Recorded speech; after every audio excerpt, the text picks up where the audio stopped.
नाजरीन, इस वक्त हम यहाँ घुमरी में हैं और चेयरमैन और chief executive counsellor Firoz Khan साहब, नासिर मुंशी साहब और जाकिर हुसैन साहब ने तीनों ने यहाँ आके पुलिस के साथ बात की है और उनसे कहा है कि गाड़ियों को यहाँ से छोड़ दिया जाए। क्योंकि ये देखिए, आप मेरे साथ बशारत लद्दाखी साहब भी इस वक्त इस लाइव प्रोग्राम में सुबह से लेकर शामिल रहे हैं। तो ये सड़क की सूरत हाल है, सड़क बिल्कुल ठीक है। पता नहीं, मुझे समझ में नहीं आ रहा है कि जिस अंदाज से गाड़ियों को रोका जा रहा है, जिस अंदाज से गाड़ियों को आगे बढ़ने नहीं दिया जा रहा है, कहीं ना कहीं मुझे लगता है कि नेचर का ताल्लुक़ से प्रॉब्लम्स कम और ईगो प्रॉब्लम कुछ ज़्यादा ही है। यही वजह है कि बार बार बिला जवाज़ गाड़ियों को आगे बढ़ने से रोका जा रहा है, या कोई सियासी इसके पीछे मामलात नज़र आते हैं। क्योंकि करगिल में जो लद्दाख ऑटोनॉमस हिल डेवलपमेंट काउंसिल है, वो इस वक्त दो पार्टियां यानी कांग्रेस और नेशनल कॉन्फ्रेंस का इत्तेहाद के तौर पर कोलिशन काउंसिल है। लेकिन रियासती सतह पर जिस तरह से एक गवर्नमेंट का एक दबाव है गवर्नमेंट के ऊपर बीजेपी का, उस हिसाब से गवर्नमेंट भी नहीं चाहती है कि ये कौंसल जो है ज़्यादा आगे बढ़कर काम कर सके। यही वजह है कि वक्तन फ़वक्तन यहाँ एडमिनिस्ट्रेटिव पॉइंट ऑफ व्यू से एक किस्म का दबाव बना रहा है। काफ़ी अरसे से हम देख रहे हैं जब से कौंसल वजूद में आई है। तो ये अभी आप देख सकते हैं यहाँ से गाड़ियों की लाइन बिल्कुल आगे तक लगी हुई है। 20 दिनों से यहाँ ट्रकें कुछ ऐसी हैं कि जो फंसी हुई हैं और मुसाफिरीन दरमांदा है। इस वक्त नेगोशिएशंस चल रहे हैं, बातचीत हो रही है और ये बातचीत हो रही है कि गाड़ियों को आगे छोड़ दिया जाए। क्या वजह है कि गाड़ियों को अचानक रोका जाता है, छोड़ा नहीं जाता है? ऐसा लगता है जैसे श्रीनगर लोग नहीं जा रहे बल्कि दूसरे किसी मुल्क में जा रहे हैं और वीज़ा मांग रहे हैं लोग। नहीं, जहाँ तक मेरा ख्याल है, दिन भर आपने देखा है कौंसल ने भी एडमिनिस्ट्रेशन के साथ तालमेल बढ़ाने की गरज से काफ़ी हद तक फ़ोन किया, राब्ते में लाने की कोशिश की। उसके बावजूद ज़िला एडमिनिस्ट्रेशन, एसपी और डीसी की तरफ से कोई जो है ना या इन दरमांदा मुसाफिरों के लिए रिस्पांस नहीं मिल रहा था। आखिर में मजबूर हो गए। आपने खुद देखा बाजार के अंदर लोगों ने एजिटेशन की, टायरें जलाए। हत्तल इम्कान यहाँ तक लोग जोश में आए थे कि अगर थोड़ी देर के लिए अगर कौंसल साथ नहीं देता तो शायद वहाँ पे बहुत बड़ा साना जो है ना गुजरने वाला था। लिहाजा कौंसल ने एक सूझबूझ के साथ कोऑर्डिनेशन बना के एक इकदाम उठाया कि शिलिक से कांडा को आपने तोड़ते हुए खुद देखा ताकि लोगों को रिलीफ मिले। जबकि देखिए आरएनबी की जानिब से जो डोजर गई है या जेसीबी गई है, वो सुबह से कह रहा है कि भाई एक दो जगह पे थोड़ी सी बर्फ जमी थी, वो हमने हटा लिया है। यानी बाकरिया का जो यहाँ से एम्बुलेंस गया है वो भी सोनामर्ग पहुँचा, अब श्रीनगर पहुँचा है। यकीनन उसके बावजूद न जाने, मुझे तो ऐसा लगता है कि यहाँ के एडमिनिस्ट्रेशन को हाई लेवल पे किसी का जो है ना सजेस्ट है कि यहाँ के आवाम को सताए, दर दर ठोकरें खाने के लिए यहाँ पे छोड़ दे। सुभान साहब, जैसे कि आपने पिछले दिनों भी कहा था कि जिस तरह से दिल्ली में अरविंद केजरीवाल की सरकार को जो लेफ्टिनेंट जनरल का एक दबाव रहता है मरकजी सरकार की तरफ से, कहीं ना कहीं आपको लगता है करगिल हिल काउंसिल के साथ भी ये एटीट्यूड जो है? लगता ही नहीं, यकीनन ऐसा कुछ रणनीति चल रहा है। आपने पिछले दिनों देखा जब तीन पार्टियां कोalition सरकार बनाने के गरज से एक मीटिंग करता है, बीजेपी बिना प्लान का उस कौंसल को असेंबली को डिसॉल्व करता है। जबकि 18 तारीख को गवर्नर एक स्टेटमेंट देता है, पब्लिक के लिए एक बाइट देता है कि अभी तक जो है बीजेपी पीडीपी कोalition सरकार में जो एमएलएस है वो पब्लिक के लिए अच्छा काम कर रहा है।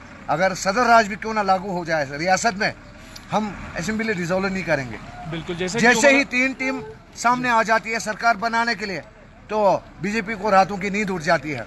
ये मैं नाजरीन को ये बताता चलूँ कि ये जोजिला का जो रोड का मसला है, सिर्फ रोड, पैसेंजर्स, पुलिस और एडमिनिस्ट्रेशन की हद तक न देखें इसको। इसके पीछे एक पॉलिटिकल कॉन्स्पिरेसी ज़रूर है कि जहाँ पे हम देखते हैं कि हमारे गवर्नर साहब होली अलायंस और अनहोली अलायंस खुद डिक्लेयर करते हैं, जिस पर उमर अब्दुल्ला साहब ने भी काफ़ी नुक्ताचीनी की है।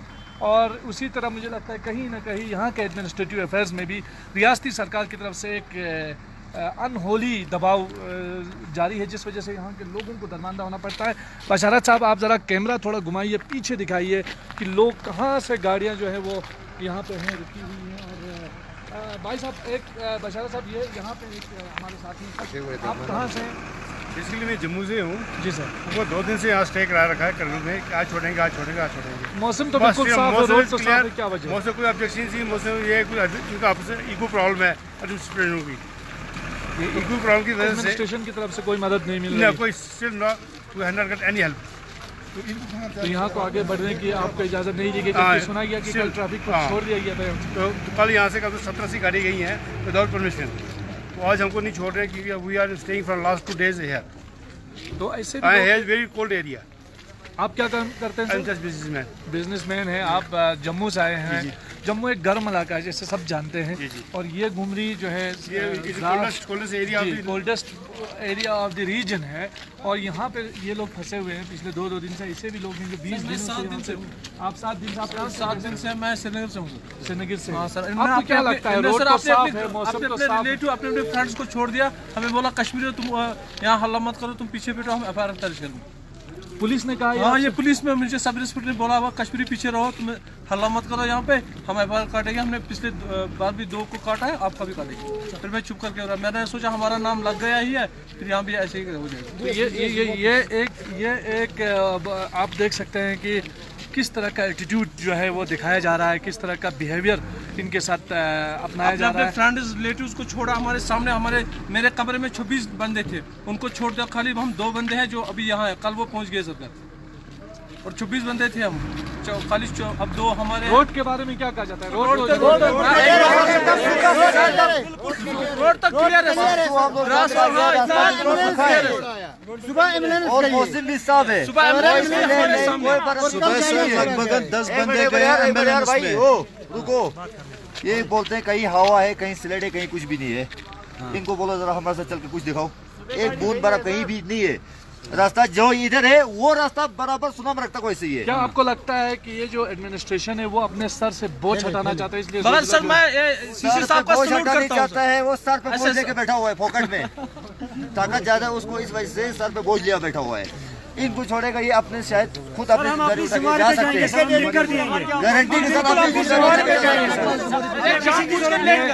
ये पैसेंजर्स की रुदात है, सब ये कह रहे हैं कि वो इस बात की गवाही देते हैं यहाँ से बहुत सारी गाड़ियों को इन्फ्लुएंस के बेस पे मंजूर नज़र अफराद को छोड़ दिया गया, और ये भी बोल रहे हैं कि रोड बिल्कुल साफ है, बिल्कुल किसी किस्म की कोई फिसलन नहीं है। लेकिन बिला जवाज डिविजनल कमिश्नर के एक ऑर्डर ने जिस तरह का एक अफरा तफरी फैलाई है सोनामार्ग और द्रास में, दरमानदा मुसाफिरीन को, मालबरदार गाड़ियों को। आप जैसे कि परसों 3 रोज कबल जब हम गए सोनामार्ग में, तो वहाँ पे भी हमने देखा सोनामार्ग वालों के लिए चांदी है जी, जैसे कि ये बोला 2,000 रुपए ट्रक वालों से, 2 रोटी खाता है, 1 दाल खाता है, रुपया 400 रुपए ले रहे हैं। मेरे सामने जब मैंने उसको बोला भाई पर्दा रखा को, तो बोला हाँ आपकी बात सच है, तो कमरे को पर्दा रखा के 2 घंटे में हम पास हो जाएंगे सर, खाली 2 घंटे में हम पास हो जाएंगे। आपको नहीं लगता है कि घुमरी से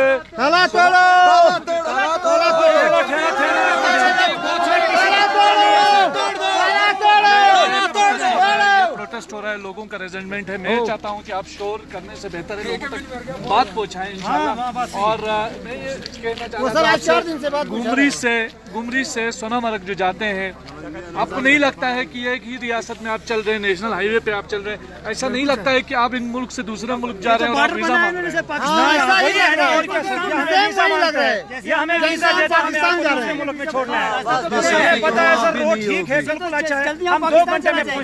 ये देखिए 2 घंटे में आप यहाँ से सोनामार्ग नहीं, आप ऐसे देखिए सर, यहाँ पर रोड क्या है, आप देखिए यही रोड है, आप जाइए हमारे साथ सर।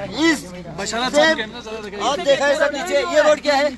बिल्कुल यही रोड, इससे अच्छा ही है रोड उधर भी, आप देख सकते हैं। हम यहाँ का चलने वाला रोज के ड्राइवर हैं। ये रोड की सिचुएशन है, रोड बिल्कुल साफ है, लेकिन जिस तरह से इन लोगों का कहना है कि कहीं ना कहीं एडमिनिस्ट्रेशन अपने मुफाद को ज़्यादा तरजीह दे रही है, और यहाँ फंसे हुए लोगों की मामला की मुश्किलात को, उनके मसाइल को नज़रअंदाज कर रही है। इसी वजह से आज मतलब पूरे करगिल में ज़बरदस्त एहतजाज किया लोगों ने। और फिर हिल काउंसिल चेयरमैन साहब को आना पड़ा, एग्जीक्यूटिव्स को आना पड़ा, और उन्होंने जिस तरह से मुसाफिरीन को लेकर आगे बढ़े। अब अभी जो है यहाँ पे सूरत हाल कुछ यूँ है कि अब मुसाफिरीन जो है काफ़ी हद तक परेशान हो चुके हैं, बहुत फ्रस्ट्रेशन का शिकार हैं, क्योंकि छोटे छोटे बच्चे अपने अहलो अयाल लेकर गाड़ियों में बैठे हैं। -20 तक यहाँ रात को ठंड जो है वो बढ़ जाती है और जीना जो है दुर्भर हो जाता है। तो ये आप देख सकते हैं आगे भी जो गाड़ियों की लाइन लगी हुई है, बिल्कुल कतार आप दिखाइए हमारे देखने वाले। 5000 गाड़ियाँ हैं सर।